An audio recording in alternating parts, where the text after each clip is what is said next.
Many of you, and I of course, draw comparisons between Gojo and Kakashi, and it's not without reason. Both are powerful, white-haired teachers with unconventional attitudes.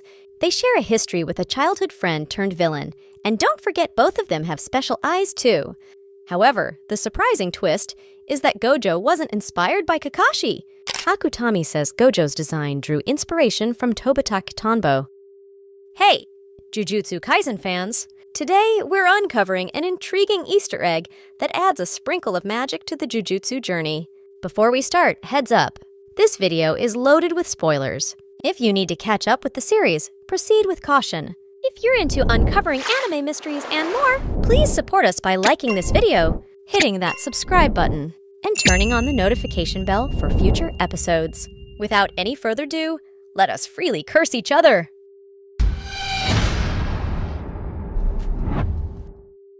Have you ever wondered about the hidden meanings behind the title Jujutsu Kaisen? We're used to Japanese anime titles having English counterparts, right? Shingeki no Kyojin is Attack on Titan. Boku no Hero Academia is My Hero Academia. And Kimetsu no Yaiba is Demon Slayer. But Jujutsu Kaisen throws us a curveball. When you directly translate it, it means sorcery fight. Cool, but there's more to it. Jujutsu involves a curse, or Jujutsu Shiki, a curse technique. And then we have Kaizen, a term that Gege Akutami, the series creator, cooked up by merging two kanji. Kai is for rotating or circling around, and Sen is for battle. Mix them up, and you get Jujutsu Kaisen, an endless battle of curses. So, it's not just about sorcery, it's a roller coaster of battling curses, and the name itself hints at the endless battles of sorcerer. Have you ever noticed Jogo's blackened teeth? It's not just a random aesthetic choice. There's a story behind it. In Japanese culture, blackened teeth, or ohaguro, were a trend during the Heian and Edo periods. It symbolized sophistication and class, setting people apart from animals, often depicted with big white fangs. It's like humans saying, hey, we're a cut above the rest. Now, Jogo rocks the blackened teeth look, giving off a coal or volcanic vibe. But he's not just following a fashion statement. Jogo desperately wants to be seen as a true human. It's his way of fitting in, of shedding that demonic image. Ever wondered how Mahito, while getting beaten up, succeeded in casting domain expansion? So, casting domain expansion requires those intricate hand signs. But at some point, Mahito's been roughed up by Yuji and Nanami, and his hands are not in the best shape for those mystical gestures. But no worries for Mahito. Why? Because he's got a genius solution up his sleeve, or up his hands. Instead of struggling while beaten up and can't create a hand sign, Mahito makes more. That's right, more hands mean more power, and domain expansion is just a snap away. It's like a magical workaround that adds a quirky touch to Mahito's character. Did you understand what Hanami said? Atsuko Tanaka, the talented seiyuu behind Hanami, delivered the lines in Japanese. But here's where it gets interesting. To give Hanami that distinctive, not-so-normal vocal vibe, they took those lines and hit the rewind button, literally. Yep, you heard it right. Atsuko Tanaka's lines played in reverse, creating this unique, haunting effect that perfectly matches Hanami's mysterious and enigmatic persona. It's like Jujutsu Kaisen's own voice magic, turning regular speech into something eerily extraordinary. The next time you hear Hanami speak, you'll have this excellent voice of behind-the-scenes voice wizardry in mind. Let's unravel the linguistic mystery behind Toge Anumaki's cursed speech. You know Toge can infuse his words with cursed energy to improve the spirit of his commands, forcing all those who hear it to obey. So, to avoid unintended consequences, he uses rice ball toppings as code. Now, Toge isn't just spouting random words. There's a method to his linguistic madness. For instance, when Toge says shake, he's not just talking about salmon. It's his way of saying yes or giving an affirmation. Conversely, okaka, which means bonito flakes, is his negation or no. Okaka. And when you hear kombu or kelp, it's a friendly greeting. Kombu. It's like having a secret language, with only these 3 toppings carrying actual meanings. The rest? Well, they're just delicious nonsense. Shake ikura. Mentaiko. So, next time you hear Toge speaking in toppings, you'll know there's more to it than meets the ear. Do you know why is Nanami Kento renowned as the 7-3 sorcerer? Now, when we say 7-3, we're not just talking about technique. Nanami's entire existence seems to groove to this rhythm. His name? Let's break it down. First, you get Nana for 7 in Japanese and mi, symbolizing 3 in katakana. Even his birthday rocks the 7 and 3 vibe, July 3rd to be precise. And check out his haircut. Yup, you guessed it, known as a 7-3 style. It's like his style is coded with his numerical trademark. Now, Nanami dropped a bomb in the first season, boasting about his record 4 consecutive black flashes. Then, in the Jujutsu Kaisen 0 prequel, we witness him owning that exact record, making the 7-3 legend even more legendary.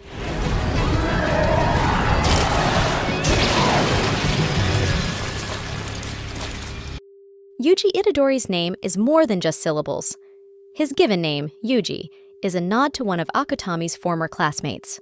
We're still determining whether it's a heartfelt homage or just a name that clicked. Now, his surname, Itadori, is where things get interesting. It's not just a name, it's a medicinal plant, the Japanese knotweed. Imagine being named after a healing herb. Talk about a unique moniker. It can be used as a pain reliever or a vitamin-rich food. Now, let's talk finger foods. Literally, one of the unsettling parts of Jujutsu Kaisen is Yuji swallowing Sukuna's fingers. Yuji finds them disgusting. No surprise there.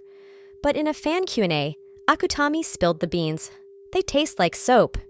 It's not like what we imagine, but it's still gross, right? Ever wondered what would happen if Yuji ate a death painting instead of Sukuna's fingers? Written in the JJK fanbook. If done before merging with Sukuna, Yuji could override the cursed womb's consciousness. But if after merging, poof, the death painting disappears. Have you noticed the brilliant dynamic between Yuji and Nobara? When Yuji carries her, it's not about showcasing weakness or forcing a romantic subplot. Nope, she thanks him as friends, and off they go, being the absolute badasses they are. Nobara Kugisaki is a character with a name as powerful as her cursed energy. It's not just a label, it's a masterpiece. The Kugi in Kugisaki means nail or peg, linking back to the tools she uses for her cursed energy manipulation. How cool is that? And then there's Nobara. The kanji for no means wild, while bara means roses. Picture this: a wild spirit with the elegance of roses. It perfectly encapsulates Nobara's unpredictable personality, rebellious yet elegant. Nobara Kugisaki is a name as fierce and vibrant as the character herself. Toji Fushiguro, growing up with the Zenin clan, faced a relentless struggle. He was treated like trash. His only weapon was pride.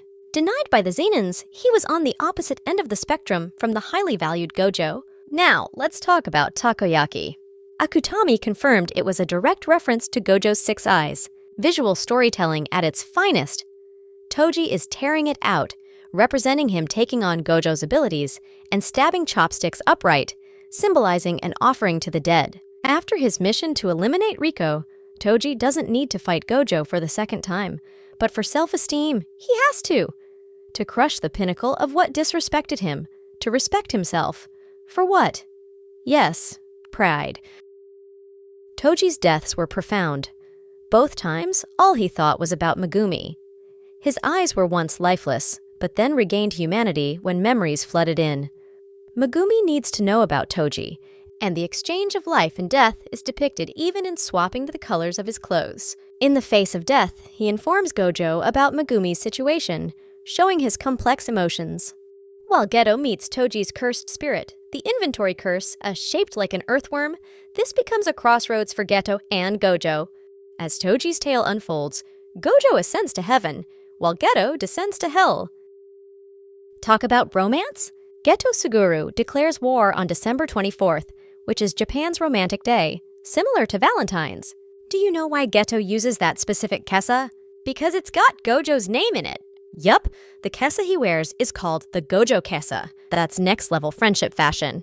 And when Geto hits rock bottom, who's on his mind? Yep, you guessed it. Satoru.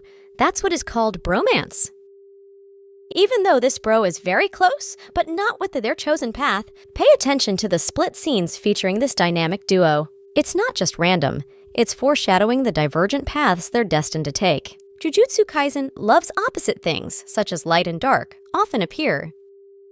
Suppose you notice a scene on Jujutsu Kaisen 0 and Season 2, Episode 5. In that case, we know it's two different episodes, but it was actually the same event. The scene is shown differently because it is seen from a different Gojo and Geto perspective. Another opposite thing is red and blue. Speaking of colors, Season 2 first opening floods us with a serene blue palette, symbolizing love, happiness, and joy. A lot of smiles there. And I guessed you'd seen the second opening. That's a fiery red fest, hinting at rage, madness, and violence. Yes, it's time for war. Same with Gojo's blue and red limitless technique, producing a vacuum in the blue, symbolizing control, and repulsive force in the red, representing destructive power. There's even a moment when Gojo edges into the red, but Geto calms him. However, when Geto is in the red, he's standalone.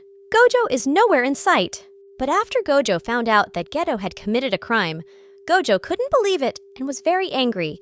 He squeezed his hand so hard that blood came out. Thanks to Yuta, who defeated Geto.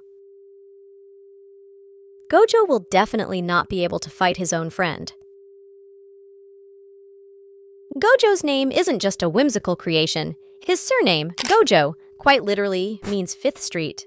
Contrastingly, his given name, Satoru, is common in Japan and is written as, signifying enlightenment. But here's the intriguing twist. When Gojo Satoru and Yuta Okotsu trace their lineage, they discover a common ancestor in Mikizan Sugawara. A real person from our world, is a historical figure from the Heian period and was a scholar, poet, and politician. Today, some Shinto practitioners revere him as the god of learning, Tenman Tenjin. What's even more captivating is that the real Gojo family descended from the Sugawara clan. So, Gojo's name isn't just a random assortment of characters, it carries a legacy that spans centuries. Isn't it fascinating how Jujutsu Kaisen weaves historical threads into its characters? Despite being of legal drinking age, Gojo isn't a fan of alcohol. It's his least favorite food. But you can ask him out for something sugary. Gojo has a sweet tooth. Much like the legendary detective L from Death Note, Gojo indulges in sugary treats to stimulate his brain. He's not just a powerhouse sorcerer, he's also a connoisseur of all things sweet. Considering how spoiled he is, it's a bit surprising that he wasn't showered with sweets as a child. Maybe his upbringing had some unique twists. Perhaps he has an almond mom. Ever wondered what Gojo does in his spare time? Apparently, not much. He doesn't have personal hobbies, but it's not because he's lacking skills. Gojo excels at everything he tries. Why bother with hobbies when you're naturally exceptional? And here's a fun fact. Gojo is a Digimon fan. There's a flashback to his high school years where he's talking about Metal Greymon becoming Skull Greymon. Born in 1989, Gojo fits right into the millennial Digimon craze. Talking about Digivolution, both his Japanese and English seiyuu have Digimon roles. To add a cherry on top, Gojo's phone screen picture is Waka Inoue. He has a soft spot for women like her. Geige Akutami, the mastermind behind Jujutsu Kaisen, openly admits he's not a math person, but more of an extreme liberal arts thinker. Despite this, he took a plunge into explaining the intricacies of Gojo's limitless technique in a short essay included in the manga. You can pause if you want to read it, or you can check my previous video about Gojo power. Now let's talk about why Gojo used that stylish blindfold. It's not just about style character, all traced back to Toji. We know Gojo's Infinity or Mugen technique is always active, but how do we spot when it's momentarily inactive? Simple, when his eyes dim. Did you see it? Okay, I will show you one more time. Talk about knowing your opponent's weak points. That's the precise moment Toji had to stab Gojo. And that's how Gojo doesn't show his weakness to the enemy again. Now, many of you, and I of course, draw comparisons between Gojo and Kakashi, and it's not without reason. Both are powerful, white-haired teachers with unconventional attitudes. They share a history with a childhood friend turned villain, and don't forget both of them have special eyes too. However, the surprising twist is that Gojo wasn't inspired by Kakashi. In the Jujutsu Kaisen official fanbook, Akutami says Gojo's design drew inspiration from Tobitake Tanbo, a minor character from Naruto. Tobitake, with his bandages and blindfold during the Chunin exams, left a lasting impression on Akutami. When he asked Naruto's creator, Masashi Kishimoto, about the character's design, Kishimoto's response was humorous. Was there a guy like that? Alright guys, that wraps up our spellbinding journey through some jaw-dropping mysteries and Easter eggs in the Jujutsu Kaisen. But before you go summoning curses or practicing domain expansion, drop a like, hit that subscribe button, and ring that notification bell to stay in the loop on all things Jujutsu Kaisen and more mystical adventures. Until then, stay curious, stay enchanted. Bye-bye.